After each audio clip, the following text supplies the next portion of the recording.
Sub inspector Mohammad Imtiaz के परिजनों से मिलने पहुंचे। पीड़ित परिवार को ढांढस बंधाया है। परिजनों को 21 लाख रुपए का चेक सौंपा। जम्मू कश्मीर के आरएसपुरा सेक्टर में पाकिस्तान की गोलीबारी के दौरान बीएसएफ के सब इंस्पेक्टर मोहम्मद इम्तियाज शहीद हो गए। उन्हीं से मुलाकात करने, उनके परिजनों से मुलाकात करने, ढांढस बंधाने जो मुख्यमंत्री हैं नीतीश कुमार वो पहुंचे हुए हैं। 21 लाख का इस दौरान चेक भी सौंपा गया। तस्वीरें समाप्त की टेलीविजन स्क्रीन पर हैं। छपरा से तस्वीरें आप तक पहुंचा रहे हैं, जहां पर मुख्यमंत्री नीतीश कुमार छपरा पहुंचे हुए हैं और पाक की गोलीबारी में शहीद हुए सब इंस्पेक्टर के परिजनों से मिले। उन्हें 21 लाख का चेक सौंपा, ढांढस बंधाया। दुख की घड़ी में सीएम नीतीश का उनको सहयोग मिला है। ये लाइव तस्वीरें समाप्त की टेलीविजन स्क्रीन पर। सीएम नीतीश इस समय इन तस्वीरों में देखे जा रहे हैं और परिजनों से मुलाकात करते हुए सीएम नीतीश की तस्वीरें इस समय छपरा से आ रही हैं, जहां पर सीएम नीतीश पाक की गोलीबारी में शहीद हुए एसआई के परिजनों से मिले हैं। 21 लाख का चेक उन्हें सौंपा है और ढांढस भी बंधाया। छपरा पहुंचे सीएम नीतीश कुमार। इस वक्त की बड़ी खबर आपकी टेलीविजन स्क्रीन पर। छपरा में सीएम नीतीश ने पाकिस्तान की ओर से गोलीबारी हुई है उसमें जो शहीद हुए एसआई थे उनके परिजनों से मुलाकात की। बीएसएफ में तैनात थे एसआई इम्तियाज, उनके परिजनों से मुलाकात की और शहीद के परिजनों को ढांढस बंधाया। 21 लाख का चेक भी सौंपा गया है। छपरा से लाइव तस्वीरें समाप्त की टेलीविजन स्क्रीन पर हैं, जहां दुख की इस घड़ी में शहादत को नमन करने पहुंचे हैं सीएम नीतीश कुमार और परिजनों के साथ मिलकर ढांढस बंधाया, उनके गम को बांटा है और 21 लाख का चेक भी उन्हें सौंपा। तो तस्वीरें छपरा से आप तक पहुंचा रहे हैं। पाकिस्तान की ओर से नापाक अंजाम दिया गया। इसी गोलीबारी में बीएसएफ के एसआई इम्तियाज घायल हुए थे और बाद में शहादत हो गई थी। सबसे पहले तो शहीद मोहम्मद इम्तियाज जी ने जो देश के लिए किया है, हम सबको गर्व है। और आज माननीय मुख्यमंत्री जी आए थे और इनके पुत्र को सरकारी नौकरी दी जा रही है। इनके नाम पर, शहीद के नाम पर, चिंतामणगंज पुल से रहमपुर बाजार तक जो 2 किलोमीटर ग्रामीण पथ है, उसका नामकरण शहीद के नाम पर हम लोग करेंगे। जलाल बसंत पंचायत में इस गांव के जो प्रवेश द्वार है, उस पर स्थल पर हम लोग शहीद द्वार का निर्माण कराएंगे। और नारायणपुर गांव में एक स्वास्थ्य उपकेंद्र, इसकी स्वीकृति हम लोगों ने भेज दी है, वो बनाया जा रहा है। और अंत में शहीद मोहम्मद इम्तियाज जी के नाम पर एक स्मारक का निर्माण यहाँ किया जाए। तो इसी प्रति अमृत ने भी जानकारी दी और बिहार सरकार तरफ से क्या कुछ दिया गया है शहीद के परिवार वालों को, उसके बारे में पूरी विस्तार से जानकारी दी। तो इस वक्त हम मौजूद हैं गरखा में, जहां पे शहीद मोहम्मद इम्तियाज के आवास के ठीक बाहर, जहां पे कुछ देर पहले मुख्यमंत्री नीतीश कुमार उनके परिवार वालों से मुलाकात करने के बाद सरकार की तरफ से जो भी मदद की जा सकती है वो मदद दिलाई। और उसके बाद जो सरकार के आला अधिकारी और कई मंत्री भी यहाँ पर मौजूद थे। कैमरामैन अजय दुबे के साथ आनंद अमृतराज, न्यूज 18 नेटवर्क, सारण। तो तस्वीर इस समय छपरा से आपकी टेलीविजन स्क्रीन पर लाइव तस्वीरें आप तक पहुंचा रहे हैं। थोड़ी देर पहले सीएम नीतीश कुमार छपरा पहुंचे थे और वहां पर मोहम्मद इम्तियाज शहीद के घर पहुंचे और शहीद के परिजनों से मुलाकात की, ढांढस बंधाया। उस दौरान की ये तस्वीरें इस समय आपकी टेलीविजन स्क्रीन पर हैं। कई बड़ी घोषणाएं की गई हैं। शहीद के नाम पर एक स्मारक बनाने का, एक स्वास्थ्य उपकेंद्र बनाने की घोषणा की गई है। इसके अलावा एक प्रवेश द्वार बनाने की घोषणा की गई है। 2 किलोमीटर की जो सड़क है वो उनके नाम पर की जाएगी। इसके अलावा जो शहीद है उनके पुत्र को सरकारी नौकरी देने का भी यहां पर ऐलान किया गया। 21 लाख का चेक भी सौंपा गया है। ये बड़ी कुछ घोषणाएं की गई हैं सरकार की ओर से और एक्सक्लूसिव तस्वीरें समय न्यूज 18 बिहार झारखंड पर आप देख पा रहे हैं। शहीद के परिजनों से मिले थे। हमारे नेता ने माने और पूरा करने की अधिकारियों को निर्देशित किए। मैं बताना चाहता हूं, इम्तियाज जी के पुत्र हैं, शहीद इम्तियाज साहब के छोटे पुत्र हैं, उनकी नौकरी की बात थी। उस नौकरी के लिए भी नेता ने निर्देशित कर दिया है। उनके नाम से सड़क बनने जा रहा है। इस स्मारक की उनके नाम से मांग किया था, उसको हमारे नेता ने पूरा किया। उनके ही नाम से उप स्वास्थ्य केंद्र की स्थापना होने जा रही है, उन्हीं के नाम से होगा। मैं ऐसे नेता को धन्यवाद देना चाहता हूं, जो उनके परिवार के जो लोग भी उन्होंने कहा, सारी जो भी उन्होंने कहा, हमारे नेता ने घोषणा भी किया, स्वीकृति भी कर दिया। निर्देशित भी कर दिया, साथ साथ में 50 लाख का चेक भी हमारे नेता ने दिया। 50 लाख जी जी। जो चीज़ें थी, ये बहुत बड़ी बात है, जो चीज़ें पहला उन्होंने मांग किया था कि शहीद के जो पुत्र हैं उनको नौकरी मिल जाए, उसके नेता ने तुरंत बुलाकर अधिकारियों को निर्देशित किए। दूसरा मांग था कि जो रोड बने उनके नाम से बने, उसको भी उन्होंने घोषणा कर दिया। तीसरा चीज़ था अस्पताल बने उनके नाम से बने, उसको भी नेता ने तुरंत अभी घोषणा कर दिया, जो आपको जानकारी होगा। उप स्वास्थ्य केंद्र उनके नाम से।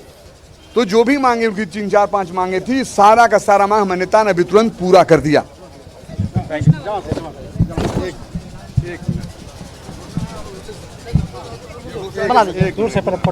तो बिहार सरकार के मंत्री जमा खान को आप सुन रहे थे, उन्होंने बताया है कि जो जो मांगे परिजनों की ओर से की गई थी, उन मांगों को पूरा कर लिया गया है। शहीद के पुत्र को नौकरी की मांग थी, उसको मान लिया गया है, उसकी घोषणा कर दी है। शहीद स्थल की घोषणा कर दी गई है। इसके अलावा शहीद के नाम पर एक स्वास्थ्य उपकेंद्र बनाने की घोषणा कर दी गई है। 2 किलोमीटर की जो सड़क निर्माण होगा वो भी शहीद के नाम पर होगा। और इसके अलावा 21 लाख रुपए का चेक भी उनके परिजनों को सौंपा गया है। तो ये कुछ बड़ी घोषणाएं सरकार की ओर से की गई हैं। जो बिहार सरकार में मंत्री जमा खान, उन्होंने भी इसकी पुष्टि की है। छपरा से ये तस्वीरें इस समय आपकी टेलीविजन स्क्रीन पर हैं। सीएम नीतीश कुमार शहीद के परिजनों से मिलने पहुंचे और इस दौरान जो बड़ी घोषणाएं की वो भी हम आप तक पहुंचा रहे हैं। क्या कुछ बड़ी घोषणाएं की हैं, एक बार फिर हम आप तक पहुंचाते हैं। सबसे पहले 2 किलोमीटर का जो सड़क निर्माण होगा, ग्रामीण सड़क निर्माण, वो शहीद के नाम पर किया जाएगा। दूसरा, एक जो गांव है उसमें उपकेंद्र बनाया जाएगा, स्वास्थ्य उपकेंद्र, उसका नामकरण भी शहीद के नाम पर किया जाएगा। शहीद के एक पुत्र को सरकारी नौकरी दी जा रही है। इसके अलावा अगर बात करें तो 21 लाख का चेक भी सौंपा गया है। ये कुछ बड़ी घोषणाएं सरकार की ओर से की गई हैं। तस्वीरें समाप्त की टेलीविजन स्क्रीन पर मोहम्मद इम्तियाज, जो कि बीएसएफ में एसआई थे, उनकी शहादत को देश नमन कर रहा है और इसी शहादत को नमन करने मुख्यमंत्री नीतीश कुमार भी पहुंचे हुए हैं। परिजनों को 21 लाख रुपए के चेक के साथ उन्होंने ढांढस भी बंधाया। दुख की इस घड़ी में सरकार शहीद के परिवार के साथ खड़ी है, यह भरोसा दिया गया। और इस फ्रेम में जो इस समय आपकी टेलीविजन स्क्रीन पर है, इसमें डिप्टी सीएम सम्राट चौधरी और मुख्यमंत्री नीतीश कुमार दोनों ही नजर आ रहे हैं। मोहम्मद इम्तियाज बीएसएफ में एसआई थे और उनकी शहादत को आज देश नमन कर रहा है। पाकिस्तान की ओर से नापाक गोलीबारी में मोहम्मद इम्तियाज की शहादत हुई थी और उसी शहादत को आज नमन करने मुख्यमंत्री नीतीश कुमार भी पहुंचे। मीडिया के सामने ऑफर किया जाए, कुछ बात हो रही है कि मीडिया के सामने दिया जाए। ये जो कुछ बातचीत हो रही थी मुख्यमंत्री के साथ, उस बातचीत की कौन ब्रीफ करेगा? बहुत हल्की हल्की आवाज आई है, वो आवाज भी हमने आप तक पहुंचाने की कोशिश की है। और एक बार फिर बिहार सरकार में मंत्री जमा खान ने क्या कुछ कहा। ये नेता से लोगों ने मांग किया था उनके नाम से उप स्वास्थ्य केंद्र हो, उसके नेता ने घोषणा की है, जो लिस्ट अभी आपको मैं दे भी दूंगा। 50 लाख रुपए अभी चेक मिला है उनको। उनके बच्चे को, छोटे बच्चे को नौकरी की बात हुई है, उस पर भी बात हुई है। हमारे चीफ सेक्रेटरी साहब मौजूद हैं यहाँ पे, उससे बात करके उसको हम पूरा करेंगे। और स्मारक उनके नाम से स्मारक भी बनेगा, जहाँ पे का नामकरण, हॉस्पिटल सड़क का नामकरण भी उन्हीं के नाम से होगा और हॉस्पिटल मंजूर किया गया। चलिए झारखंड की खबरों का रुख करेंगे। साहिबगंज से इस वक्त की बड़ी खबर, कारोबारी संजीव गुप्ता हत्याकांड से जुड़ी इस वक्त की बड़ी खबर। हत्याकांड का मुख्य आरोपी गिरफ्तार हो गया है। फरार मुख्य आरोपी पंकज मंडल को गिरफ्तार कर लिया गया। 2 अपराधियों ने हत्या की थी, दुकान में घुसकर इस गोलीकांड को अंजाम दिया गया था। अब तक 5 आरोपी गिरफ्तार कर जेल भेजे जा चुके हैं। बड़ी खबर इस समय आपकी टेलीविजन स्क्रीन पर, साहिबगंज से बड़ी खबर आप तक पहुंचा रहे हैं। कारोबारी संजीव गुप्ता हत्याकांड से जुड़ी ये बड़ी खबर, मुख्य आरोपी गिरफ्तार कर लिया गया। फरार मुख्य आरोपी को पंकज मंडल उसका नाम था, जिसे पकड़ा गया है। 2 अपराधियों ने हत्याकांड को अंजाम दिया था, दुकान में घुसकर गोलीकांड को अंजाम दिया गया। अब तक 5 आरोपी जेल भेजे जा चुके हैं।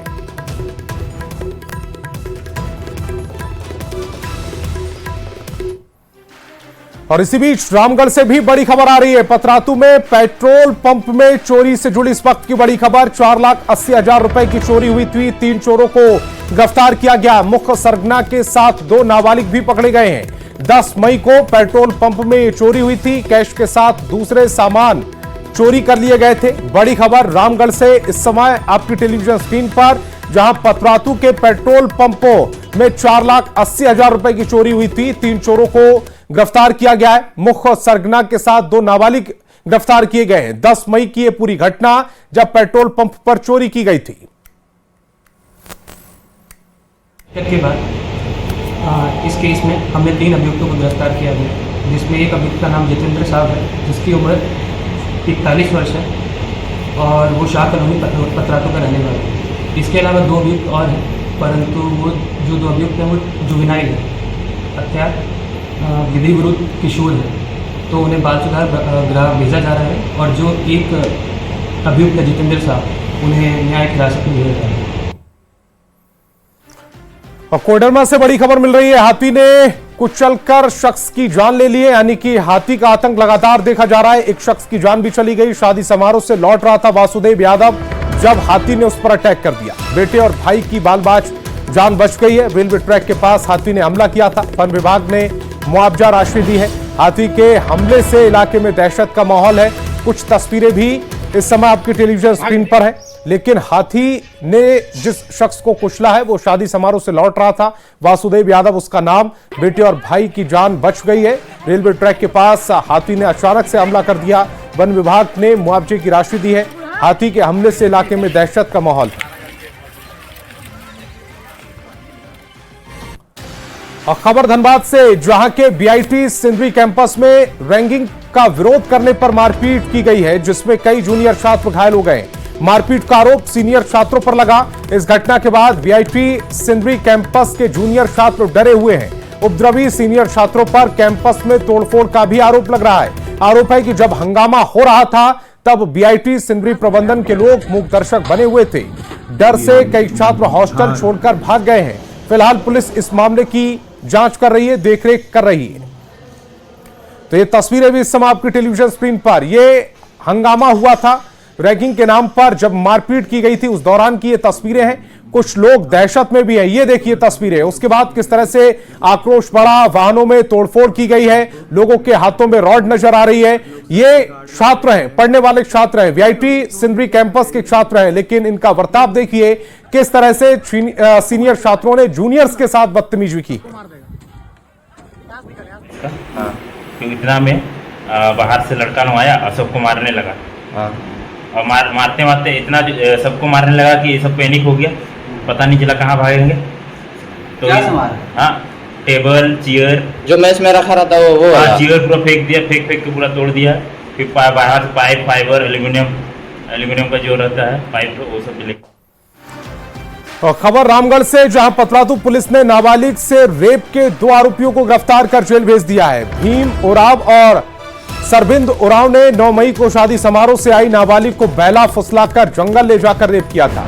पीड़ित की शिकायत पर पुलिस ने दोनों आरोपियों को गिरफ्तार कर दिया।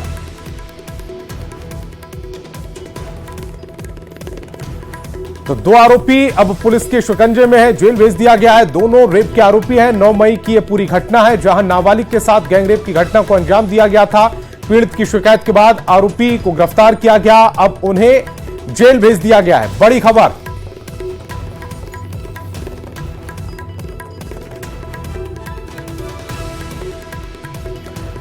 गुमला से, जहां चैनपुर के छिछबानी में जबरन बकरी ले जाने के आरोप में 6 लोगों को पुलिस ने गिरफ्तार किया है। आरोप है कि कहरू ग्वाला के घर से इब्रार खान, समीर खान, साहिल खान, आसीन खान और सद्दाम खान और रमजान मियां जबरन 6 बकरी लेकर चले गए थे। बकरी के मालिक को जान से मारने की धमकी भी दी गई थी।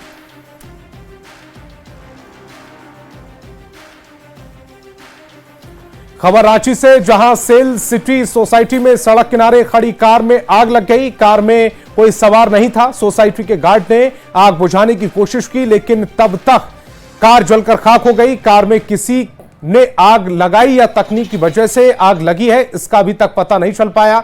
लेकिन एक्सक्लूसिव तस्वीरें इस समय आपकी टेलीविजन स्क्रीन पर हैं।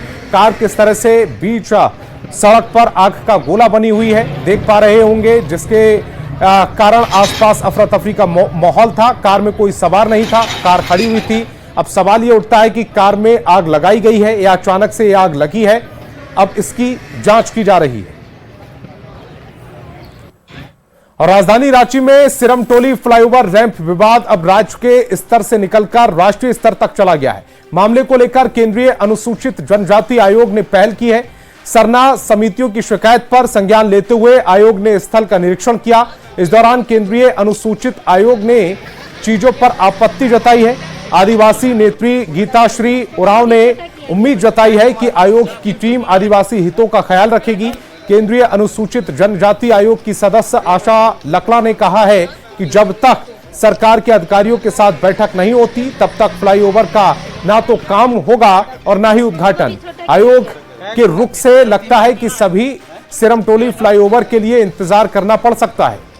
आश्वासन दिया है कि हम लोग निश्चित रूप से इसमें जो है कार्रवाई जो है राज्य सरकार और पता करेंगे केंद्र सरकार की इसमें कितनी भूमिका है, तो दोनों से वहाँ से बात निकाल के और इसका कोई ना कोई सोल्यूशन निकलेगा, ये इन्होंने आश्वासन दिया है। तो इन्होंने जो शिकायत दिए हैं वो सामने आयोग ने संज्ञान में लिया है और आज हम स्थल निरीक्षण किए हैं। आज ही हम सरकार को लेटर भी भेज रहे हैं और हमारा जो कानून में जो प्रावधान है 10(8) में उसमें लिखा स्पष्ट है कि अगर आयोग किसी तरह का अन्वेषण करता है, किसी तरह का वहाँ जांच करता है, तो उन जांच को ध्यान में रखते हुए आयोग की सरकार किसी तरह का आगे का कोई ना निर्माण ना उद्घाटन किसी तरह का कोई काम नहीं कर सकते जब तक ये जांच आयोग कर रही है।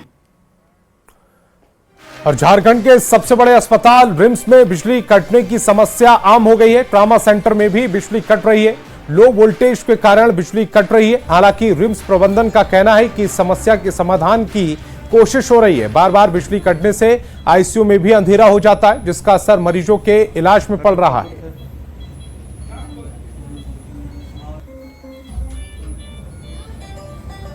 व्यवस्था तो है हमारे यहाँ, मगर संबंधित इंजीनियर से जो बात हुई, कुछ टेक्निकल इश्यूज हैं जिसके कारण वोल्टेज लो हो रहा था, तो उसको एड्रेस करने के लिए अभी वो लोगों ने किया है उसमें काम और उसको मॉनिटर कर रहे हैं वो लोग। संभवतः ये जो दिक्कत है वो दूर हो जाएगी, क्योंकि अभी वो लोग उसको देख ही रहे हैं और जो अभी इशू था उसको उन लोगों ने एड्रेस करके ठीक कर दिया। और खबर रांची से, जहां बंगाल बेस्ड इलेक्ट्रोनो नाम की कंपनी ने बड़ी ठगी की घटना को अंजाम दिया। कई लोगों ने 30 टू व्हीलर खरीदे और कंपनी को किराए पर दिया। बाकायदा इसको लेकर कंपनी ने ग्राहकों के साथ एग्रीमेंट भी किया। 3 साल तक पैसे देने की बात भी कही गई, लेकिन 3 महीने में ही लोगों के करोड़ों रुपए उड़ा लिए। अब तक 300 ग्राहकों का पता चला है जो ठगी के शिकार हो चुके हैं। मामले को लेकर अरगोड़ा थाने में लिखित शिकायत की गई है। कंपनी का हेड ऑफिस कोलकाता में है, लेकिन वहां से कंपनी वाले फरार बताए जा रहे हैं। लगभग 300-400 गाड़ी ये लोग मार्केट में सेल किए, रेंट बेस बोल के कि हर महीना सबको पेमेंट आएगा, और सारा वो पेमेंट लेके वो लोग भाग गए। बाकायदा एग्रीमेंट भी, बाकायदा आपका एग्रीमेंट है, नोटरी हुआ, सारा चीज हुआ। और बोकारो से बड़ी खबर मिल रही है। कलिका राय हत्याकांड से जुड़ी इस वक्त की बड़ी खबर। इस मामले में बड़ा खुलासा हुआ है। किराएदार ने ही हत्या की थी। लोडा से सिर कुचलकर यह हत्या की गई। मकान किराया विवाद में हत्या की गई है। कलिका पर छेड़खानी का आरोप था। छेड़खानी से नाराज थे किराएदार। आरोपी को जेल भेजने की तैयारी की जा रही है। बड़ी खबर इस समय बोकारो से, जहां कलिका राय हत्याकांड में खुलासा कर दिया। किराएदार ही इस पूरे हत्याकांड का मास्टरमाइंड निकला।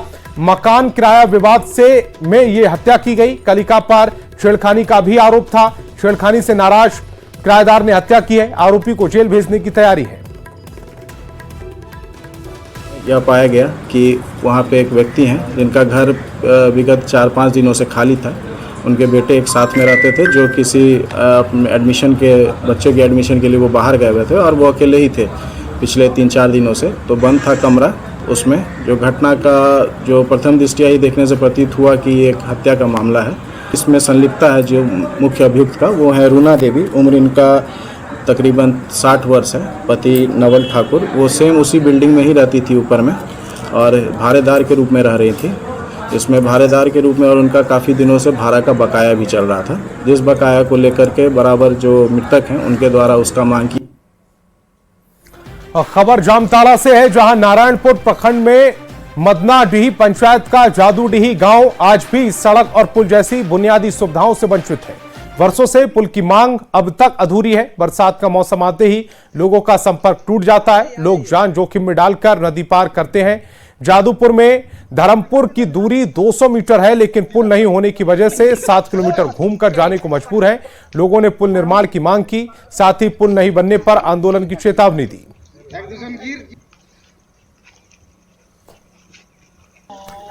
होगा, हम लोग 7 किलोमीटर दूर से घूम के जा रहे हैं। हाँ। तो भैया इधर जाना पड़ता है मोहड़ा आगे, तब जाके हम लोग हाईवे पकड़ते हैं। सामने अगर यहाँ पुल बन जाए तो हम लोग का कम से कम 200 मीटर हाँ शॉर्ट पड़ेगा। अच्छा, ये हो जाने से हम लोग का सुविधा हो जाएगा। जैसे स्टेशन कसिया टाण हुआ, धर्मपुर वाला तितरा टाण वाला जाने में दिक्कत होता है, लोकल पकड़ने में, और यहाँ का लड़का लोग बच्चा लोग पार होने में दिक्कत होता है पुल नहीं रहने का कारण से। जो बाल बच्चे हैं पढ़ने के लिए जो जाते हैं, जामताड़ा जाते हैं, कॉलेज जाते हैं, बरसात के समय में बहुत सारे बच्चों का किताबें साइकिल बह जाती है नदी में, और हम लोग के लिए बहुत सारा दिक्कत है। बहुत आदमी को आने जाने में दिक्कत होता है, इसलिए हम लोग सरकार से मांग करते हैं कि यहाँ पर जल्द से जल्द पुल।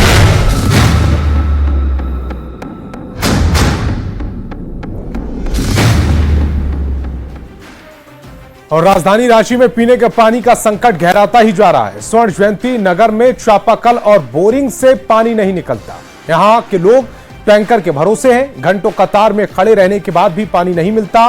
कई बार तो बिना पानी के ही लोगों को लौटना पड़ता है। लोगों की परेशानी पर संवाददाता संजय कुमार सिन्हा की एक खास रिपोर्ट देखिए।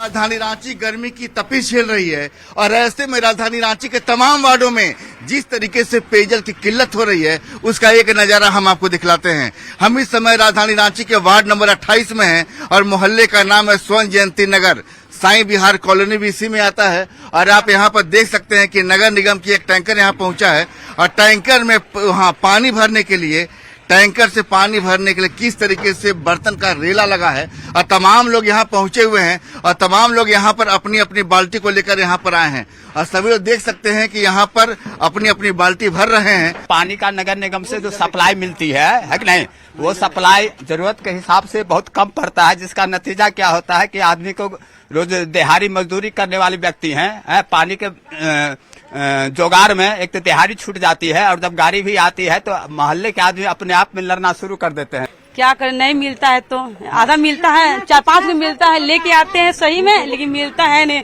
हम लोग बहुत गुस्सा लगता है, लेकिन फोड़ फाड़ दे, नहीं मिलता है तो हम क्या करें। हम बताइए, बच्चा लोग खाना बना स्कूल भेजे कि पानी भरे, क्या करें बोलिए।